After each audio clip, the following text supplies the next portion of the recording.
Columnas políticas por Nixta Leal, 19 de junio del 2026. Ráfagas de El Heraldo de Chihuahua.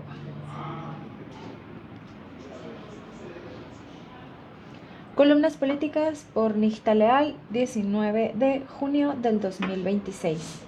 Ráfagas de El Heraldo de Chihuahua.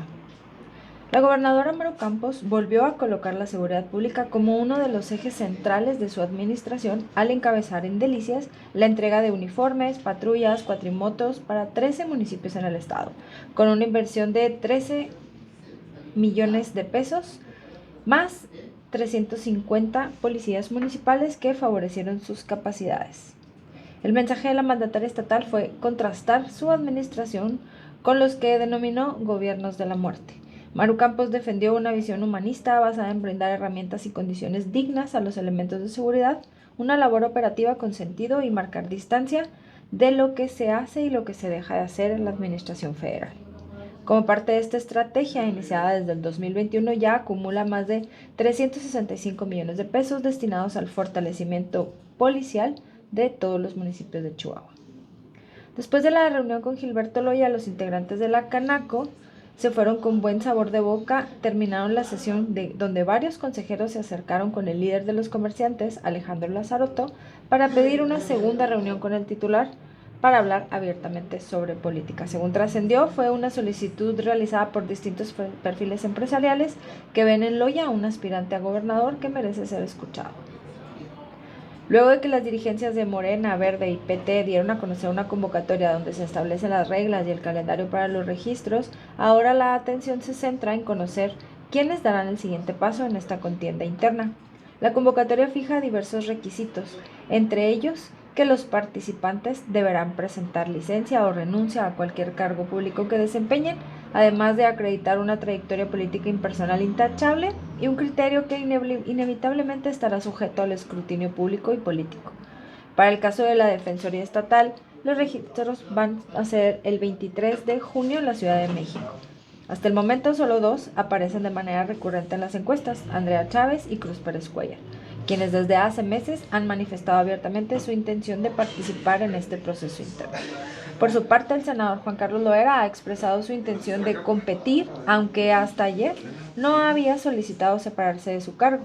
En una situación similar se encuentra la delegada del Bienestar, Mayra Chávez, cuyo nombre continúa apareciendo entre las posibles participantes para la alcaldía fronteriza, aunque sin movimientos formales hasta el momento.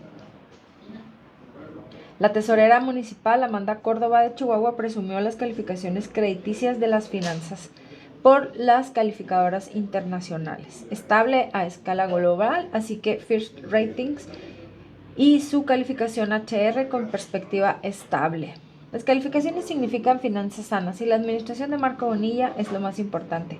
Cartera abierta de crédito en cualquier institución bancaria con un interés competitivo, porque cuando los bancos saben que un municipio es buena paga, pelean por tener ese cliente y, como en todo mercado, ofrecen mejores tasas para ganar. Tips en cascada de Omnia. ¿Jesús Valenciano se decanta por Gilberto Loya para la gubernatura? La especulación surgió ayer durante un evento en la entrega de uniformes allá en Delicias. Llegó cuando relató una conversación sostenida con productores y autoridades de otras entidades del país durante un evento realizado en el centro de México, donde se abordaron los problemas que enfrentan diversos sectores agrícolas por los cobros y presiones que padecen para comercializar sus productos. Fue ahí donde Valenciano aprovechó para destacar el operativo Cosecha de Alto Valor, implementada por el gobierno del estado, al asegurar que esta estrategia ha permitido que los productores chihuahuenses trabajen en condiciones distintas y con seguridad de las que enfrentan los agricultores en otras regiones del país. Pero más allá del tema agrícola, lo que terminó por destacar fue el reconocimiento público que hizo el secretario Gilberto Loya. Ahí hay un cabrón que se llama Gilberto Loya y sí le pone al jale. Pero también dejó claro que, a su juicio, esos resultados no serían posibles sin el respaldo de la gobernadora Maru Campos. Así que la expresión vulgo expresiva de Valenciano tomó aires de alianza con Loya, algo que debió haber parado antenas en las filas bonillistas. Quien provocó bandera política y en ese contexto le llovieron críticas fue el alcalde con licencia Cruz Pérez Cuellar, luego de plantear que la Torre Centinela podría convertirse en departamentos para beneficio de los juarenses en caso de llegar a la gobernatura. Las reacciones de las partes contrarias no tardaron en aparecer y provinieron de distintos frentes, desde alcaldes, funcionarios estatales, incluso la propia gobernadora, quienes cuestionaron la propuesta y defendieron la permanencia del inmueble como parte de la estrategia de seguridad pública, porque de hecho esa es la obra insignia en materia de seguridad del gobierno panista.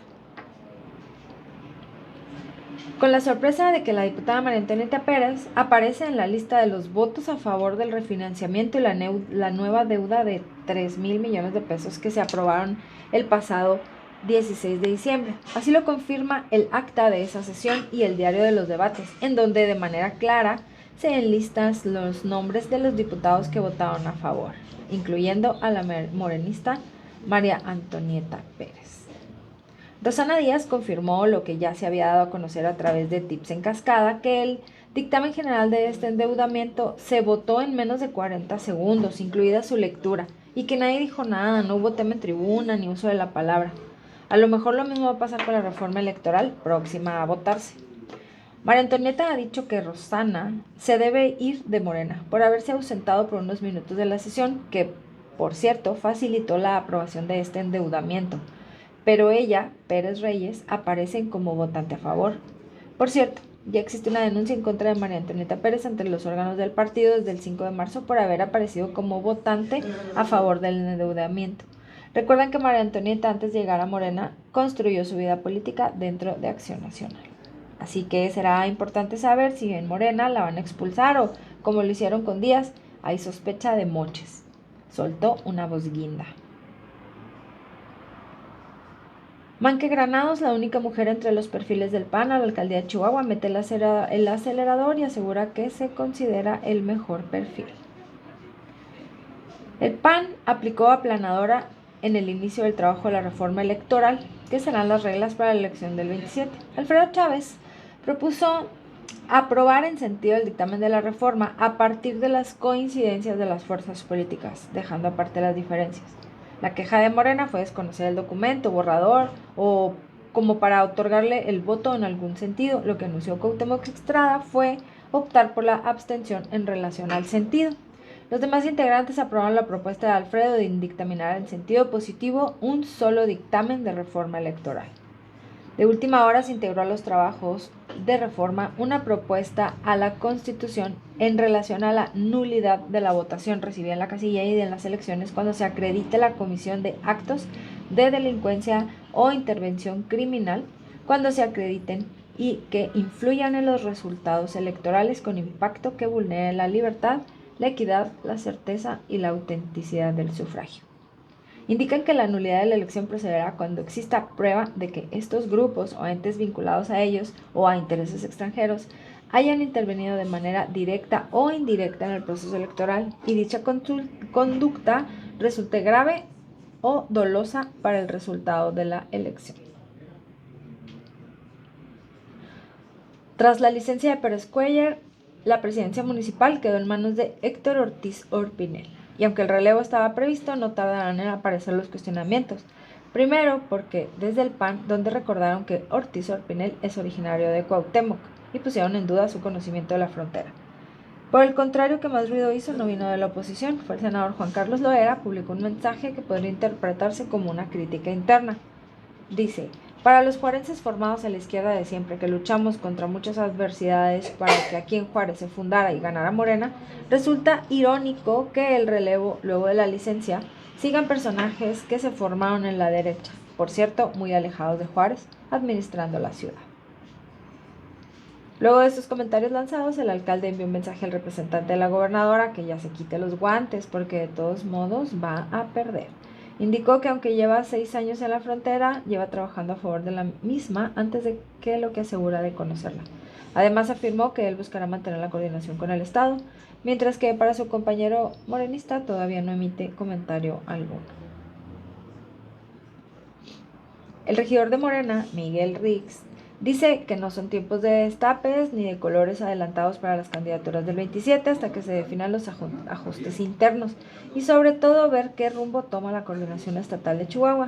pero desde hace mucho que en Morena andan haciendo campaña, incluso con el sombrero ajeno de los programas sociales. El tablero ya se sacudió y esta postura de Riggs es contraria a los adelantados. Según Miguel Riggs, adelantarse a decir que quiere ser el candidato de Morena a la alcaldía de Chihuahua puede afectar el proyecto de la gubernatura y la conducción política de la entidad antes de ponerse a empujar proyectos individuales. Habrá que ver si el regidor logra mantenerse tranquilo en la sala de espera o si la inercia de afuera termina por romper su estrategia. Cronos Político de Tiempo.com.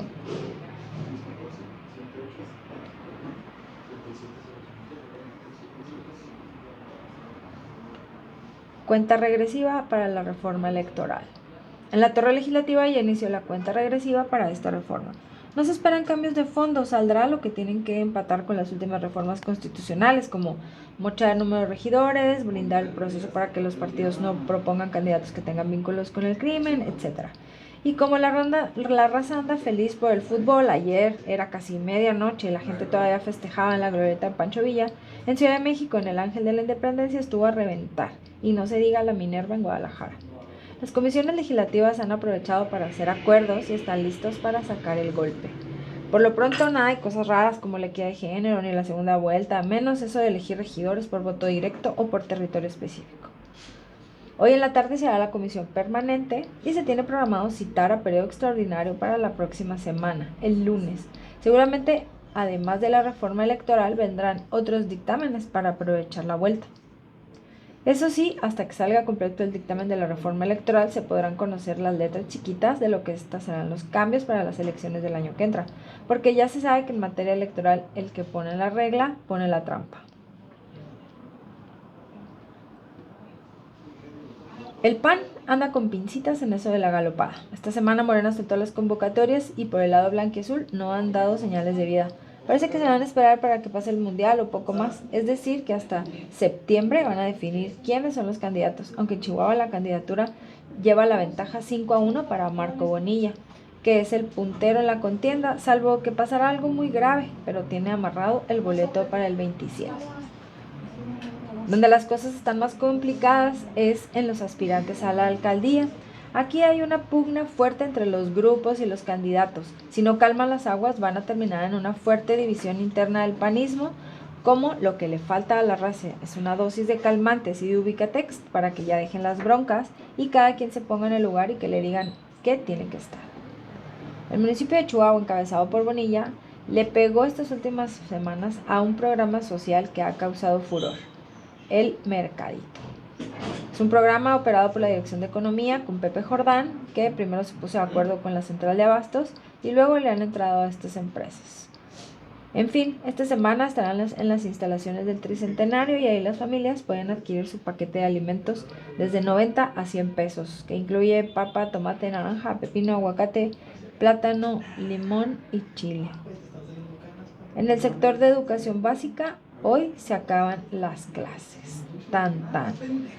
Quedarán un par de semanas para que los maestros terminen con la carga administrativa y las vacaciones hasta agosto. Así que el tráfico en las calles va a tener algunas semanas de tregua, porque las escuelas, tanto primarias, secundarias, bachilleres y universidad, tienen bastantes vehículos en circulación. Chihuahua en directo. Rosana Díaz volvió a colocar sobre la mesa uno de los episodios más polémicos que ha habido el Congreso del Estado en los últimos meses. La ahora diputada independiente presentó ante los medios de comunicación un video de la sesión en la que se aprobó la reestructuración de un crédito por 3,000 millones de pesos para el gobierno del Estado, una votación que terminó provocando investigaciones internas dentro de Morena y que derivó en una ruptura política que sigue generando consecuencias. Además de mostrar el material, la legisladora pidió a los reporteros revisar e indagar lo ocurrido aquella tarde. En el video se observan las secuencias de los hechos. La legisladora sostiene que el material confirma parte de la narrativa que ha venido impulsando desde hace 6 meses. En las imágenes se aprecia cómo transcurrieron apenas unos minutos entre la salida de las diputadas y la votación, así como los movimientos que se registraron dentro de la bancada de Morena. La legisladora insiste en que fue utilizada como chivo expiatorio dentro de una operación política que hasta la fecha sigue generando controversia, entre denuncias por violencia política de género, señalamientos internos y una salida definitiva de Morena. Rosana parece decidida a no dejar morir el tema. Y es precisamente ahí donde se comienzan las preguntas que siguen sin respuesta. Días antes de aquella votación de diciembre, la mayoría de la bancada de Morena, particularmente los diputados identificados con el Grupo Coyoacán, sostuvieron una reunión con Ariadna Montiel. Desde entonces comentaban las especulaciones sobre la forma en la que se votaría este grupo parlamentario. Las dudas aumentan porque el procedimiento interno terminó concentrándose principalmente en Rosana Díaz y Edith Palma, aunque no fueron las únicas que aprobaron el recinto. Edith Palma continúa integrada a la bancada de Morena, mientras que Rosana terminó enfrentando sola la batalla política. Desde entonces aparecieron acusaciones sobre una presunta falsificación de firma, denuncias por violencia, una confrontación abierta con Cuauhtémoc Estrada. Ahora la propia Rosana sostiene que María Antonieta Pérez votó a favor de la reestructuración, apoyándose en la información contenida en el acto oficial. El problema para Morena es que, lejos de cerrarse, el expediente parece seguir acumulando capítulos. Mientras tanto, en otro frente político, el dirigente municipal del PRI, Pedro Beristain, continúa presionando para que la Delegación del Bienestar atienda el caso de una mujer que lleva años sin recibir el pago de su pensión. Más allá de las diferencias partidistas, el problema de fondo sigue siendo el mismo. La afectada continúa sin recibir el recurso correspondiente y mientras los actores políticos intercambian señalamientos, la afectada sigue esperando una respuesta que no llega. El PRI continúa avanzando en su proceso de organización. La dirigencia, encabezada por Alejandro Domínguez, presume más de 1.200 registros de defensores como parte de la estrategia para fortalecer la estructura territorial del partido. Este mensaje busca transmitir fortaleza, capacidad de movilización en una etapa temprana de la carrera electoral. Sin embargo, los círculos políticos de la lectura siguen siendo distintos. Y es que, por más optimismo que exista en el discurso público, la realidad electoral parece coincidir. Porque si algo tienen en claro muchos priistas es que la ruta más competitiva no necesariamente pasa por ir solos, sino por volver a construir una alianza que les permita conservar espacios y seguir siendo protagonistas en la próxima disputa por el poder.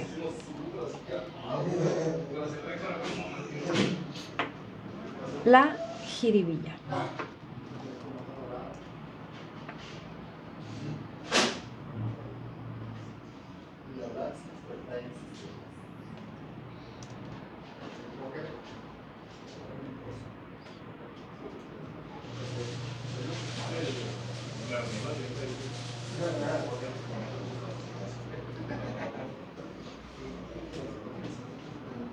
El tema de las encuestas rumbo al 27 de plano ya es una chunga. Cada quien paga por la suya y obtiene los puntos que quiere tener para demostrar que van como amplios favoritos. Y la verdad es de las cosas es que estamos a casi un año del día de la elección y de tal forma que la narrativa en la calle puede cambiar y los imponderables hacer que el llamado voto switcher dé un brinco al lado contrario a lo que hoy dicen las encuestas que pudiera llegar a pasar. Bastaría que como ciudadanos tuviéramos de buena memoria y recordar que en la elección del 2016 muchos decían que Corral, el vulgar ladrón que hoy se esconde en el fuero de senador para no enfrentar la justicia, no tenía la más mínima oportunidad de lograr el triunfo. Incluso dentro del PAN lo señalaban y decían que se veía sumamente cuesta arriba que lograra vencer en las urnas a César Duarte en la figura de Enrique Serrano. Para el mes de junio de aquel muy lejano 2016, la encuesta de Gabinete de Comunicación Estratégica, solo por mencionar alguna, daba prácticamente un empate técnico de 28 a 25 favorable al ese entonces panista. Sin necesidad de ser un experto en el tema, se pueden encontrar en la memoria del Internet más de 20 encuestas de todo tipo. Al final resultó que Corral ganó con 39% de los votos, 500,000 sufragios contra el 30% que se quedó con solo 300,000. Esto se puede explicar de mil maneras, pero en realidad es fácil entender que con César Duarte desde Palacio de Gobierno jugando en contra de varios de sus candidatos y con el hartazgo tan enorme en la calle que había en su contra, fue el que jugó el papel primordial para esta fuga de votantes. Algunos al parecer no entienden que hay una enorme cantidad de ciudadanos que cambian su sentido de voto por la circunstancia, de tal forma que tras la elección del junio del 2024 pasado, había encuestas que señalaban que Morena y sus aliados tenían el 62% de las preferencias. Tras el incidente del narcolaboratorio y el accidente donde pierden la vida dos agentes de Estados Unidos y dos agentes estatales, la 4T volvió a perder opciones de voto, pero la elección será hasta dentro de un año.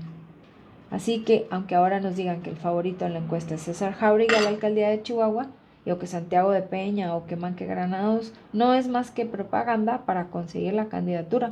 Y lo mismo pasa del lado chairo de la banqueta, cuando una encuesta dice que la senadora Andrea Chávez tiene la mayor preferencia, o que en otra encuesta se diga que es Cruz. Esos no son más que instrumentos de marketing electoral y nada más. Hasta aquí, en resumen, las columnas en la política de Chihuahua.